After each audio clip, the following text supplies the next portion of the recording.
আমি এই মুহূর্তে দাঁড়িয়ে রয়েছি টাঙ্গাইল জেলার ভূঞাপুর উপজেলার ভূঞাপুর গোবিন্দাসী যে ঘাটটি রয়েছে নৌকাঘাট, সেই ঘাটে দেখতে পাচ্ছেন যে আমার পেছনে কিন্তু প্রচণ্ড চর জেগেছে। আসলে খরস্রোতা নদী এরকম চর জায়গাটা আসলেই অনেকটুকুই অস্বস্তিদায়ক, কারণ নদীর প্রবাহ অনেকটুকুই বন্ধ হয়ে গেছে। এখানে সারা বছর যেখানে এখান থেকে ট্রলার চলতো সিরাজগঞ্জের ভুয়াপুর টু সিরাজগঞ্জ, সেই নদী এখানে একটা খালের আকার ধারণ করেছে।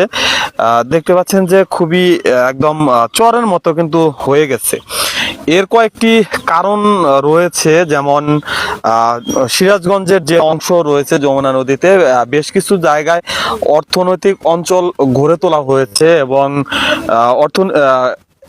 চায়নাবাদ যেটাকে বলি, মানে টারবাইন স্থাপন করা হয়েছে। নদীর যে গতিপথ সেটিকে কিন্তু অনেকটুকুই বন্ধ করে দেওয়া হয়েছে। এই গতিপথ বন্ধ করার কারণেই কিন্তু এরকম বিভিন্ন জায়গায় চরাঞ্চল জেগে উঠেছে। আসলে নদী নিয়ে সরকারের পরিকল্পনা করা উচিত, কারণ নদী বাঁচলে দেশ বাঁচবে। তারা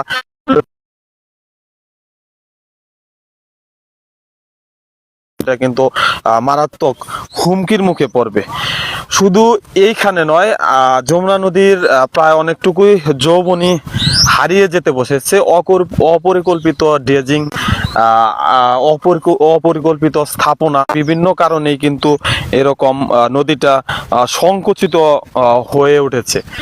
তবে সরকার যদি এটি তদারকি করে তাহলে কিন্তু এটি থেকে বের হয়ে আসতে পারে। একটু পরিবেশ রক্ষার জন্য নদী কিন্তু খুবই গুরুত্বপূর্ণ একটি বলাই যায়, কারণ বাংলাদেশ যেহেতু নদীমাতৃক দেশ, এই নদীর উপর বেসিস করে কিন্তু লক্ষ লক্ষ মানুষ তাদের জীবিকা নির্বাহ করে। সেটি চাষাবাদ থেকে শুরু করে যারা মাঝি রয়েছেন, নদী কেন্দ্রিক যে ব্যবসা প্রতিষ্ঠান রয়েছে নৌকা থেকে শুরু করে, সেইগুলো কিন্তু এই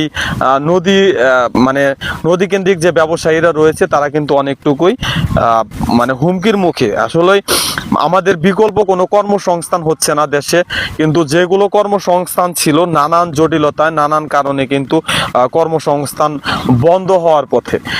আমাদেরকে পরিবেশ নিয়ে অবশ্যই ভাবতে হবে। আমরা যেখানে সেখানে যা ইচ্ছা তাই করে ফেলতেছি, বা আমরা বাঁধ নির্মাণ করতেছি, নিজের বাঁধ দিয়ে বাড়ি ঘর থেকে শুরু করে বিভিন্ন ধরনের কিন্তু মানে জিনিস আমরা তৈরি করছি, যার জন্য কিন্তু এরকম সমস্যার সম্মুখীন হচ্ছে। আশা করি যে এদিকে নজর দিবেন, তবে অপরিকল্পিত বাঁধ যাতে না নির্মিত হয় অবশ্যই খেয়াল রাখতে হবে, এবং নদী নিয়ে সরকারের অবশ্যই পরিকল্পনা করতে হবে। সিরাজগঞ্জ অংশের বিভিন্ন জায়গায় যে অর্থনৈতিক অঞ্চল গ্রহণ করে বা নদী অধিগ্রহণ করে যে অঞ্চলগুলো তৈরি করা হয়েছে, তার জন্য বিকল্প কোনো পরিকল্পনা রয়েছে কিনা আমি জানি না। তবে এই অর্থনৈতিক অঞ্চলের কারণে কিন্তু এরকম গতিপথ অনেকটুকুই বদলে গেছে, যার কারণে এরকম চরের সৃষ্টি হয়েছে।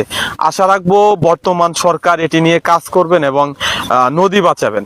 নদী বাঁচলে দেশ বাঁচবে।